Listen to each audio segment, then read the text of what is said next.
LOL, yep, you're the prime example of loyalty to a team. What the hell does that mean? I have no idea. Because you're retired? Because I got tired of getting beat up and I left the game. And they, by the way, won a Super Bowl after that? What are you talking about? I've been retired for 17 years, 18 years. I am now in the media. The fact that my emotional reaction responding to you going to the Philadelphia Eagles, which is, by the way, the voice of a lot of Giants fans. I'd say the majority of Giants fans, and you're going to come back and talk about something from 17 years ago that you don't even understand or are misrepresenting? That's fine. Be that way then. I like Saquon Barkley. And by the way, saying dead to me was basically tongue-in-cheek, but it is what it is.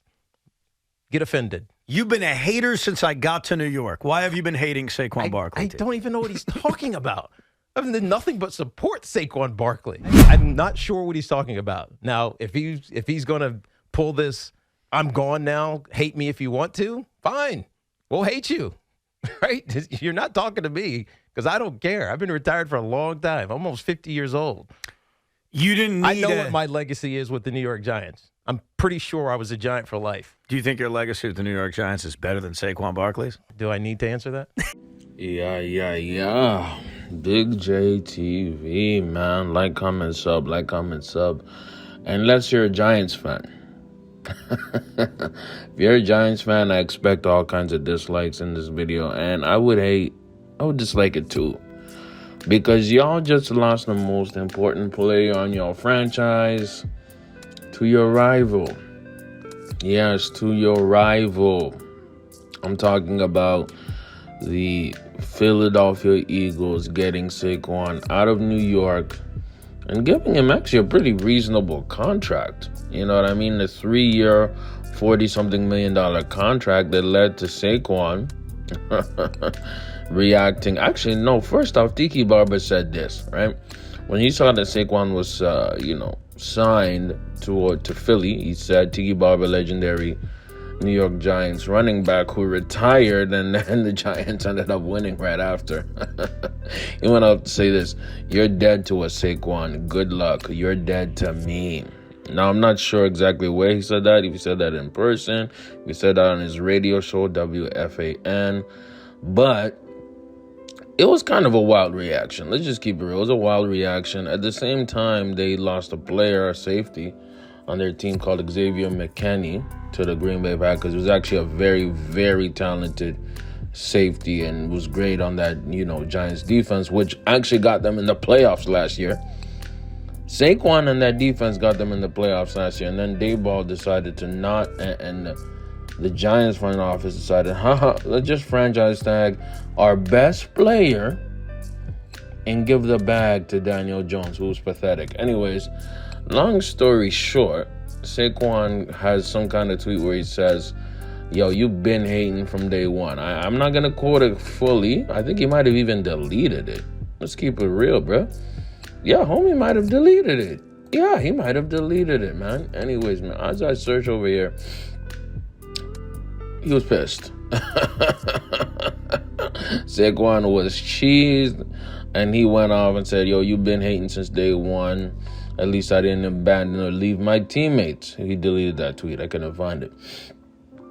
But Tiki basically went on his show and defended himself and said, "Hey, I was joking. It was so almost tongue-in-cheek. I don't actually wish you bad luck, but you went to a rival, right? And you're not actually dead to me." Right? I might put the clip here. I might not. I might have put the clip at the beginning. But long story short, what we're talking about here is, running backs finally getting compensated, right? And also the same day, Josh Jacobs was able to make moves towards the Green Bay Packers, right? Where his deal is 48-some million. When you really, really look at the numbers, it's mostly a $14 million guaranteed deal for 1 year. But with a lot of incentives added onto it, right? You're starting to see a lot of running backs getting the bag. You know what I mean? Austin Eckler signing to the Commanders, 2-year deal. You know what I mean? It's $11 million, but it is what it is. That's what the market is deciding now. Okay? See, you don't get what you deserve. You get what you can negotiate. Okay? And right now, unfortunately, for the running back market, you're never going to see deals like an Adrian Peterson, 6-year, $84 million deal. No, you're not going to see a, 4-year, $54 million deal that Chris Johnson got.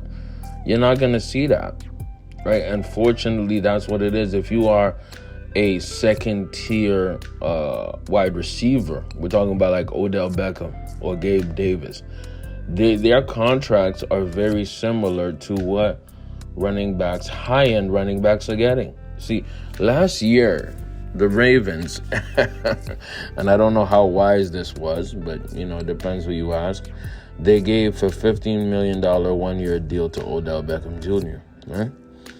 Odell last year is going to make more than the highest end running back Saquon Barkley is going to make in Philly this year. And it goes without saying that Saquon's deal is one of the highest of any which is the second highest actually of any running back. He's getting about $14 million this year with Philly, right? But you know what? If you really look at it, right, this is better than last year. Because a lot of players last year, right, were in a sense, a running back limbo. What do I mean by that? A lot of them were getting franchise tag. Josh Jacobs, right, it's not even a debate. Him and Devontae Adams were the reason the Raiders were even contending for a playoff spot, not only last year, but the year before. All right, Max Crosby, of course, but Max Crosby is out of here. He's on another planet with his paycheck. Right now, what the league is saying, whether it actually develops, meticulizes itself on the field, what the league is saying is that running backs are basically second-tier receivers. Now, I disagree with that because if you really look at it, the two best teams this year, you could even say the four best teams this year, had very, very strong running games, usually led by one back. Now, if you keep it real, the Niners, Christian McCaffrey, clearly the best back in the league, and clearly was, at a certain point, in my eyes, he was a wide receiver too as well.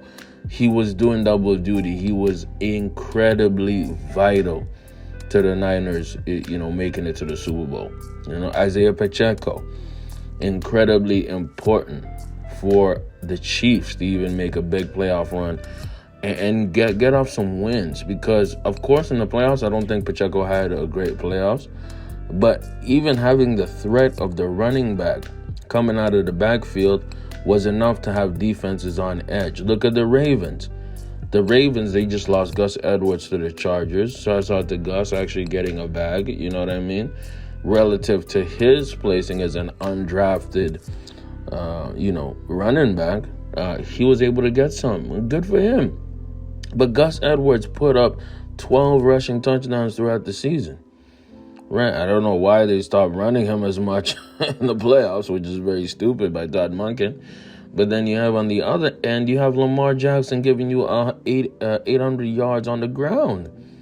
You know what I mean? Gus Edwards giving you 700 on the ground.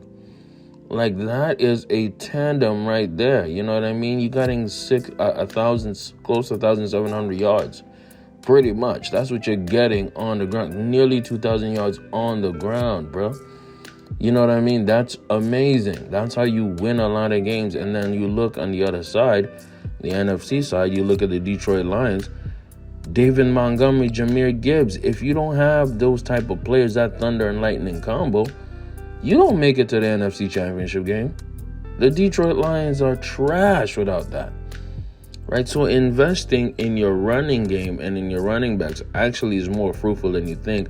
But that's not what the market says. The NFL market, and these greedy GMs have decided, no, we're going to undervalue the running back as much as possible. And, I'll go back and I'll at least say that this is due to two players in the past. The two players, namely, are Le'Veon Bell, that horrible contract he got with the Jets where he choked and played really, really bad. And he's escaping me right now, but this is the Rams running back. You know what I mean? The Rams running back who got arthritis in his early 20s. You know what I mean? Y'all get in the comments and correct me because it's blanking out right now. Right? What's happening is the league values, obviously quarterback, it's not even close. The league values defensive linemen. Chris Jones got a huge contract with the Chiefs. Justin Mudabike, one of our guys, got a huge contract. Christian Watson, got a huge contract for himself as well. The league values offensive linemen, left tackles specifically. The league values DBs, right? When you're looking at tight ends, when you're looking at, running backs and wide receiver twos, that's where running backs are. But I think yesterday the running backs won because they weren't getting franchise tagged. You had Tony Pollard get a deal. You know what I mean? You had a ton of running backs who were in free agency or were in limbo period that said, hey, we're going to get a deal. And deals were getting done. And, running backs were getting paid more than they were getting paid before. So get in the comments. Let me know what y'all think. What big move happened for your team?